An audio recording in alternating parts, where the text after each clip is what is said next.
Maniacs. I am back with our second canon, our Action Franchise 6-pack. And let's get started right away. Here we go. We're going to take a look at the Die Hard franchise. Yes, one of my favorite action movie franchises of all time. And we're going to start off with Die Hard 1. I know I reviewed this kind of in the Christmas special I did a way back, but we're going to cover it again. Now, how about this for a cast? You take that guy, that silly comedian from Moonlighting, alright? You get the guard from Ghostbusters in there. You also get the a-hole from Ghostbusters, William Atherton's in there. Plus you get that guy from Breakfast Club. Now you throw in Bonnie Bedelia and some British actor American audiences really haven't been introduced to, Mr. Alan Rickman, and what you got, mix it together with McTiernan and a fantastic script, and what you get is a surprising, action-packed, fun, set the bar, modern classic in Die Hard. Yes, folks, Bruce Willis makes John McClane an iconic action hero, but even more so, you've got Alan Rickman's performance, who sets the bar for villains, where Bruce Willis, John McClane sets the bar for action heroes from here on out, from 1988 on. Every action hero's pretty well been modeled after John McClane. You also got Alan Rickman's performance as Hans Gruber, and he was a model for nearly every action villain from there on as well. I mean, such performances from these two are great. You can tell chemistry is there on the screen. And Die Hard, from the soundtrack, of course, to the performances, to the comedy, to the action, it shows that it's got a mixture of everything in there. And one-liners being dropped left and right. Of course, the most famous Yippe-Ky-yay, motherfucker. Yes, we know that line as well as many others from this film. Just makes Die Hard this modern classic that definitely, you know, deserves to be held up there next to the Dirty Harrys and other classic action movies. Folks, yes, it is a 5-stubber, of course, as you can probably guess. Die Hard, truly a movie that if you haven't seen it yet, you must, because it's just that fun, especially for you action movie aficionados. Now, we move on to Die Hard 2. Came out 2 years later. Now, this time around, Bruce Willis is again faced with a villain, this time in the form of William Sadler's ex-military gentleman.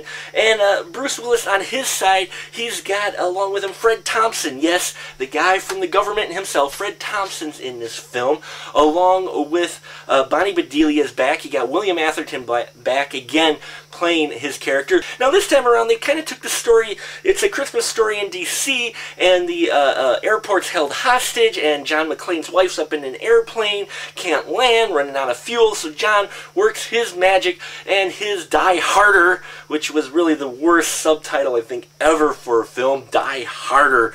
But in any case, he works his magic to try to rescue his wife and defeat the bad guys. And he does it in badass, kick-ass, one-line dropping ways, as only he can do. Now, unfortunately, this movie was a bit weaker than the first one, I thought. They kind of took this, you know, separate story and tried to apply John McClane to it.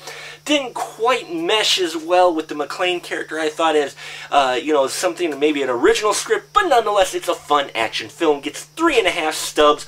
Also, look for a cameo by Mr. T-1000 himself. Robert Patrick has a very, very, very short role in it, but you'll see him if you watch closely. Now, we move on to Die Hard with a Vengeance. A lot better subtitle and a lot better movie moving on. This time around, we've got Bruce Willis with Samuel Jackson himself. Yes, the badass mofo himself. They're playing off of the chemistry that these two had from Pulp Fiction, which was about the only thing I didn't care for is how they did this. Okay, I love Sam Jackson and Bruce Willis, and don't get me wrong, I loved them in this movie. Their characters were great, with Sam Jackson being the not sidekick, but equal partner with Bruce Willis in this film.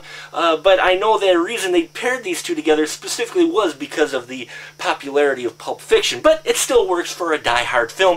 And this time around, we've got a relative of Hans Gruber's, played this time by none other than Jeremy Irons, who, again, a classic, iconic villain. Not quite so strong as Alan Rickman, but that's a hard act to follow. Nonetheless, Die Hard with a Vengeance. We're back in New York. It's a different time. We're not taking, you know, going around Christmas anymore, but we still got great action scenes, great one-liners, John McClane, you know, showing just how much he can never die, and Samuel Jackson holding his own against such a iconic character, making his role his own as well, and these two just play off each other so well. It makes for some great banter and some fantastic scenes between them. The dialogue's great, and the action is top-notch. Now, we get on to the most recent edition, which is Live Free or Die Hard. Yet another decent title. I'm so glad they went away and didn't do like Die Hardest, because that just would have been really, really lame. But this time around we got Timothy Olyphant playing in his role as an iconic, you know, villain, making the villain role his own, and he does a fantastic job. I love Timothy in almost anything he does, and he owns this villain. Almost equal to Alan Rickman in his performance and his one-liners and just the way the script is. This time it's a more modern age. We're showing John McClane, who has kind of been anti-technology all along, having to deal with the modern age and dealing with protecting a representative of such modern age as Justin Long as his computer geek character. Yes, so we have him in it. We've got, again, some fantastic action scenes, and we even got Kevin Smith in it. You know, I mean, you got all kinds of people in the Die Hard movies. Now, the problem I had with this is the same problem I have with a lot of modern movies. They made it PG-13. Why? Why?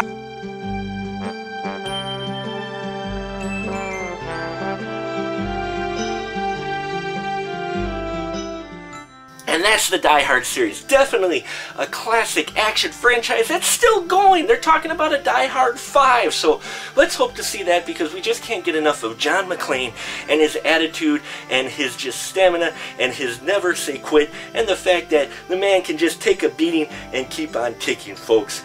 And that'll do it for here at the Final Cut. Till next time, keep that ticking stub.